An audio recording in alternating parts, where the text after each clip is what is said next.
이 찬양의 배경 또 이 찬양에 있는 가사의 고백이 누구의 고백인지 여러분들 다 아실 거예요. 바로 욥의 고백입니다. 오늘 이 욥의 고백을 통하여서 찬양의 가사처럼 우리가 어떠한 상황에 있든지 하나님을 찬양하는 믿음과 신앙에 대해서 한번 살펴보려고 합니다. 여러분 욥기 굉장히 많이 읽어보시고 또 말씀을 통해 많이 들어보셨을 거예요. 그래서 간략하게 배경을 살피고 넘어가자면 우선 욥기는 정확한 욥기 누가 썼을까요? 네, 욥인지 알지만 근데 정확한 저자가 확실하게는 안 나와 있다고 써 있습니다. 정확히 또 언제 쓰였는지 알 수 없다고 하고 기록되지 않아 있기 때문이죠. 물론 다들 욥이 쓴 거라고 생각하지만 또 일각에서는 욥기가 어디랑 붙어 있죠? 욥기, 시편, 잠언, 전도서, 아가 이거를 뭐라 하죠? 시가서라고 합니다. 그래서 어떤 사람들은 이거를 솔로몬이 쓴 사람도 있다라는 주장을 하는 사람도 있다 하더라고요.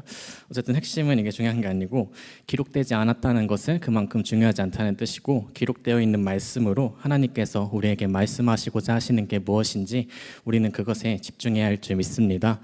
욥은 우스란 땅에 거주하던 사람이었습니다. 우리 1장 1절 보시면 욥을 어떻게 소개할까요? 우스 땅에 욥이라고 불리는 사람이 있었는데 그 사람은 온전하고 정직하여 하나님을 경외하며 악에서 떠난 자더라. 아멘. 온전하고 정직하여 하나님을 경외하며 악에서 떠난 자라고 욥을 소개하고 있습니다. 세 번역에 보면 또 이게 추가되는데 흠이 없는 자라고 욥을 소개하고 있습니다. 노아 시대의 노아처럼 당대의 의인이라고 소개가 하고 있습니다. 어땠냐면 여러분 욥이 재산이 많고 자녀도 많고 물질의 복을 받았잖아요. 그래서 어떻게 했냐면 자녀들이 생일에 이제 잔치를 벌입니다. 그리고 이제 잔치가 끝나면 욥이 자녀들을 데려다가 다 제사를 번제를 드리게 합니다. 그 잔치 가운데 혹시라도 죄를 지어서 하나님을 욕되게 하였을까 봐 오늘날로 하면 자녀들을 데려다가 계속 날마다 회개시키는 거죠. 그만큼 하나님을 경외시키게 하고 본인을 구사하고 자식들까지 하나님을 경외케 하는 그런 아주 훌륭한 인물이었습니다. 더욱이 그 1장 8절에 보면 하나님께서 욥을 사탄에게까지 자랑하시는 그런 아주 당대의 의로운 자였습니다. 이제 시점이 천상으로 올라가서 하나님께서 천상의 존재들과 이제 회의하듯이 하고 있는데 누가 꼽사리 끼죠? 사탄이라는 자가 꼽사리에 낍니다. 여러분 사탄의 뜻이 무엇일까요? 오, 네 맞습니다. 히브리 원어로 보면 또 적대자라는 뜻이 있고 고발자라는 뜻이 있습니다. 저희 작년부 지금 이성미 전도사님도 와 계시지만 스가랴서 할 때 청년분들 그 뭐가 참소하는 자, 방금 꽃쌤이 말한 것처럼 참소하는 자 기억하죠? 참소하는 하나님께 참소하여 하나님과 우리 사이를 갈라놓으려 하는 존재가 바로 사탄입니다. 오늘도 역시 참소하러 하나님 앞에 사탄이 왔습니다. 하나님께서 이제 사탄 앞에서 욥같이 흠없고 정직하고 이제 악에서 떠난 자가 또 없지 물으니까 이제 사탄이 답하죠. 에이, 다 욥이 다 이유가 있어서 하나님을 섬기는 거죠. 만약에 그 자가 가진 거를 다 뺐으면 그 바로 주님을 배반할걸요? 이렇게 사탄이 말합니다. 그런데 여기서 하나님은 허락을 또 하시죠. 그만큼 욥을 신뢰하셨다는 뜻이겠죠. 그렇게 행복하고 평화로웠던 욥의 삶 가운데 대재앙이 찾아옵니다. 갑자기 적들이 찾아와서 자신의 종들을 다 죽이고 하늘에 불이 떨어져서 자신의 자녀들을 다 죽이고 갑자기 토네이도 같은 게 불어와서 또 자녀들을 다 몰살시켜 버립니다. 정말 청천벽력 같은 소리죠. 한번 상상해 보세요. 여러분의 삶 가운데 갑자기 번개가 쳐서 여러분의 부모님이 죽고 태풍이 몰아와서 자녀들이 죽고 또 도둑을 맞아서 내 전 재산을 잃고 하면 정말 절망스러운 상황이 펼쳐질 겁니다. 하지만 이때 욥은 아주 유명한 고백을 하죠. 우리 아까 주 이름 찬양 브릿지 가사처럼 주님은 주시며 주님은 찾으시네. 사실 이게 번역 때문에 많이 논란이 된 부분이 있죠. 주님은 주시며 그 주가 주인주. 저도 어렸을 때 그 뜻인 줄 알았어요. 그래서 주님은 주님이시다. 약간 이 뜻인 줄 알았는데 영어로 보면은 뭐라 나와 있죠? You give and take away. 주님은 주시기도 하시며 걷어가시기도 하시는 분이시다. 오늘 본문 말씀 21절에 나오면 주신 이도 여호와시요 거두신 이도 여호와시니 여호와 이름이 찬송을 받을지니어다 하고 이렇게 고백을 하며 범죄치 아니하고 하나님을 원망하지도 않았어요. 여러분 정말 대단한 믿음이죠. 이 믿음이 여러분의 믿음이 되기를 소망합니다. 자, 다시 돌아와서 사탄이 또 하나님 앞에 섭니다. 하나님께서 이제 그래 욥의 믿음을 잘 보았느냐 라고 물으니 사단이 또 꾀랬습니다. 주님, 그거 남의 목숨이니까 그렇죠. 이제 자기 목숨 건드려줘 봐요. 아마 주님을 배반할걸요. 해서 또 하나님께서 허락을 해줍니다. 그래, 그럼 죽이지 말고 죽기 전까지는 뭐 알아서 하든지 해라 하고 이제 허락을 합니다. 그때 사탄이 이제 욥에게 준 게 뭐죠? 악성 종기를 줍습니다. 어떤 사람들은 또 뭐 나병이라고도 하지만, 나병은 근데 살이 떨어져도 감각이 없을 만큼 무뎌지는 걸 나병이라 하는데, 욥은 종기가 나서 질그릇으로 몸을 긁었다 해요. 그러면 감각이 있다는 뜻이죠. 또 개역 한글에 보면 이 종기를 악창이라고 합니다. 그리고 욥기서에 나온 말에 따르면, 본인이 한 말에 따르면 가렵고 또 피부가 터지고 악취가 나며 몸이 극도로 수척해지고 잠조차 잘 수 없는 극도의 고통이라고 욥은 표현을 합니다. 의학적으로 표현할 수 없는 그런 엄청난 악성 종기가 욥의 몸에 덮친 거예요. 그러자 그 유명한 욥의 아내가 뭐라 하죠? 차라리 하나님을 욕하고 죽으라고 이제 합니다. 하지만 욥은 그때 어떻게 고백하죠? 하나님께 복을 받았으니 화를 받는 것도 마땅하지 않겠소라고 하며 끝까지 범죄치 아니합니다. 근데 사실 이제 이러고 어떤 고난과 역경이 찾아와도 하나님을 떠나지 않고 끝까지 믿음을 저버리지 않았던 욥에게 하나님께서 다시 복을 주시고 행복하게 살았답니다 하고 끝나면 네, 욥은 참 대단한 사람이었구나. 좀 어떤 상황에도 주님 손끝까지 놓지 않고 원망치 않고 사단의 계계에 넘어지지 말자라는 교훈을 주며 아마 마무리됐겠지만 그게 아니죠. 욥기서의 진짜 이야기는 이 뒤부터 시작됩니다. 이게 2장, 3장까지 방금 했던 말씀이고, 이제 욥기가 몇 장까지 있는지 아세요, 여러분? 42장까지 있습니다. 욥기 43장부터 42장까지 이제 본격적인 이야기가 쭉 펼쳐집니다. 욥이 끝까지 하나님을 원망하지 않고 있었을 때 누가 찾아오죠? 네, 새 친구들이 찾아옵니다. 엘리바스, 빌닷, 소발. 우리 어제 청년부 설교 때 친구들을 조심하라 했는데, 이 친구들이 처음에는 욥을 굉장히 위로합니다. 위로하는데 이제 곧이어 욥과 친구들과의 논쟁이 펼쳐지죠. 그 친구들은 하나님의 공의로우심을 강력하게 믿고 있는 사람들이었어요. 그래서 이 고난이 욥이 나쁜 짓을 하지 않았다면 욥에게 정말 그 설명이 되지 않을 상황이었던 거예요. 그래서 결국 욥에게 너가 벌을 받을 만한 죄를 지었으니 너가 지금 이 고난을 받고 있겠지 라면서 계속해서 정죄를 합니다. 하지만 이에 대한 욥의 대답은 당연히 no이죠. 우리 전지적 작가 시점에서 앞에 봤듯이 욥이 죄를 지어서 이렇게 된 게 아니라는 걸 알고 욥도 굉장히 억울하기에 나는 죄가 없다고 계속 반복해서 말하며 굉장히 억울해합니다. 새 친구들이라 했죠. 한 명씩 돌아가면서 욥과 논쟁을 계속 펼칩니다. 너가 죄를 지어서 이렇게 됐겠지. 아니야, 난 무죄. 너가 죄를 지어서 이렇게 됐겠지. 난 무죄. 너가 죄를 지어서 이렇게 됐겠지. 아니야, 난 죄가 없어. 이렇게 하면서 반복하니 욥은 마지막에 이제 너네는 정말 재난을 가져다주는 위로자들이구나 라고 하면서 친구들과 막 싸웁니다.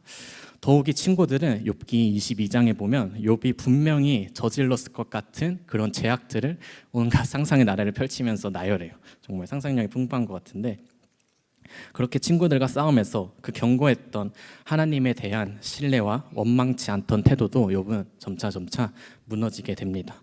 그리고 결국 하나님을 원망하는 말들을 입 밖으로 꺼내게 됩니다.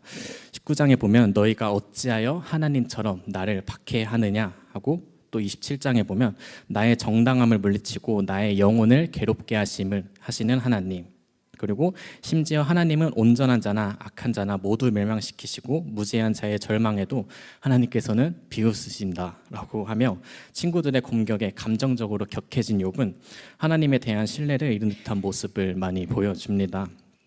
그러다 또 누가 등장하죠? 네 번째 친구 엘리후가 등장합니다. 이 엘리후 역시도 앞에 세 친구와 같이 하나님께서는 굉장히 공의로우신 분이시다라고 강력하게 믿고 있는 친구였어요. 이자도 찾아와서 욥에게 이제 막 말을 합니다. 이제 징계를 위하여 혹은 땅을 위하여 긍휼을 위하여 그가 이런 일을 생기게 하시느니라. 그리고 하나님은 아무도 멸시하지 않으시며 악인을 살려주지 않으시며 이 고난의 이유는 죄악에서 돌이키게 하기 위함이라고 말을 해줍니다. 그렇게 이제 또 엘리후가 말을 하고 또다시 논쟁이 펼쳐질 것 같은 상황 속에서 누가 등장하시죠? 네, 하나님께서 직접 당도하십니다.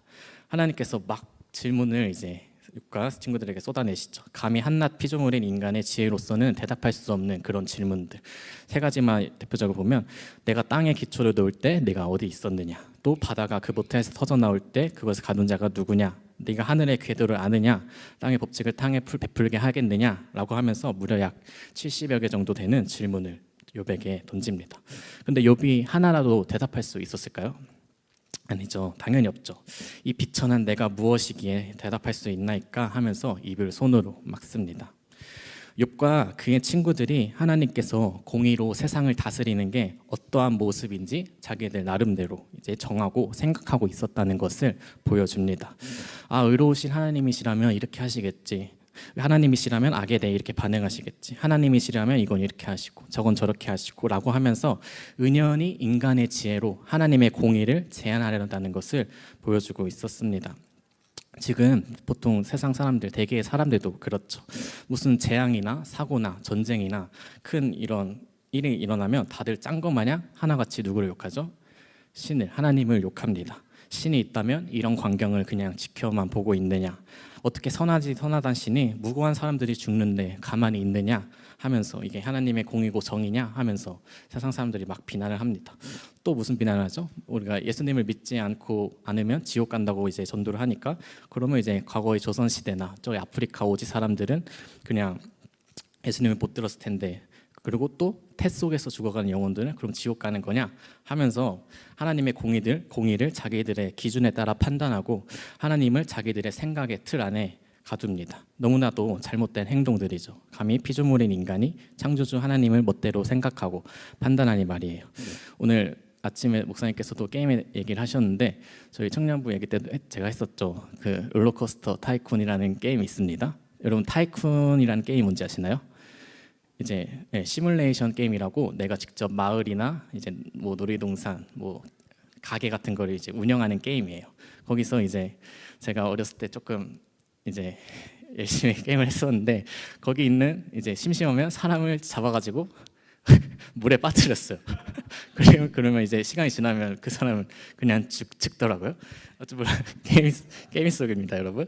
물론 하나님, 그리고 클릭을 까딱 잘못하면 바로 죽어버리는 그런 시스템을 갖고 있었는데, 물론 하나님은 그러신 분이 아니시지만 정말 바람 한 번 후 불면은 없어질 수 있는 그런 존재가 감히 하나님을 모욕하고 욕하다니, 여러분, 우리 가운데 다윗과 같은 거룩한 분노가 일어날 줄 믿습니다. 그리고 또 이제 그런 뭐 순교자들은 무엇이냐, 하나님 말씀에 순종하고 잘 따르면 이제 형통해야 하는 거 아니냐 하는데, 왜 고통받고 억압받으며 목숨까지 잃는 그런 비천한 삶으로 끝나냐부터 해서 심지어는 이 욥기를 또 공격합니다. 욥기 이제 사탄에게, 그 악 자체인 사탄에게 욥의 믿음을 보여주기 위해서 욥의 그 죄 없는 자녀들과 가축들, 종들을 그냥 죽여버리는 게 하나님이냐 하면서 이렇게 마찬가지로 욕합니다. 그리고 욥 역시도 이런 식은 아니지만 하나님의 공의에 따졌었죠. 21장 7절을 보면 어찌하여 악인이 생존하고 장수하며 세력이 강하냐. 이 말씀 익숙하죠? 어디에도 나왔습니다. 예레미야 12장 1장에도 예레미야도 이렇게 고백하죠. 악한 자의 길이 형통하며 반역한 자가 다 평안하면 무슨 까닭이니까 라고 고백합니다. 정말 인간의 생각으로는 하나님의 뜻과 계획을 헤아릴 수 없습니다. 과거로부터 지금까지 하나님의 영역에 그 일은 우리 인간으로서 이해하기 힘든 일들이 많습니다. 하지만 그렇다고 우리가 우리의 생각과 우리의 기준으로 하나님을 판단하면 될까요? 네, 절대 안 되죠. 하나님께서는 이사야에서 이렇게 말씀하십니다. 이는 내 생각이 너희의 생각과 다르며 내 길은 너희의 길과 다름이니라. 아멘. 하나님이 선하시다고 하시면 선한 것이고 악하다고 하시면 악한 것인 줄 믿습니다. 도무지 이해가 안 될지라도 그분께서 그렇게 하시면 우리는 무조건 따라야 할 줄 믿습니다. 그렇게 욥에게 수많은 질문을 하시고 그 우주의 그 광활함과 복잡성을 설명하시며, 인간들의 생각은 자신이 경험한 아주 그 작은 범위에서 나오는 것이므로 그들이 갖고 있는 관점은 아주 지극히 제한적이다라는 것을 보여주시며, 하나님을 이렇게 비난할 위치에 있지 않다는 것을 보여줍니다. 이것도 하나님께서는 이 세상의 소소한 거 하나하나까지 다 관리할 수 있냐고 욥에게 물으십니다. 그와 친구들이 가정한 그 엄격한 선과 악으로, 공의의 원칙으로 모든 사람들의 모든 악을 매 순간 응징하면서 말이죠. 당연히 할 수 없겠죠. 뭘 하나님 하실 수 있지만, 우리가 사는 이 세상이 욥과 친구들이 생각하는 그런 흑백 논리가 아니라 훨씬 더 복잡하다는 것을 보여주고 있습니다. 물론 하나님께서는 지금 한치의 오차 없이 세상을 다스리고 계시죠. 그러시고 또 뭐 배에 뭐 리워야단 이야기도 나오고, 그러다 결국 욥과 또 그의 친구들이 하나님께 회개하며 변제하며 하나님께서 욥에게 이전보다 더 갑절의 은혜를 주시며 이제 욥기서는 마무리가 됩니다. 여러분 가운데 고난이 찾아오셨을 때 우리가 마땅히 가져야 할 태도와 또 그의 반응은 무엇일까요? 욥과 같은 태도일까요? 아니면 또 그의 친구들 같은 태도일까요?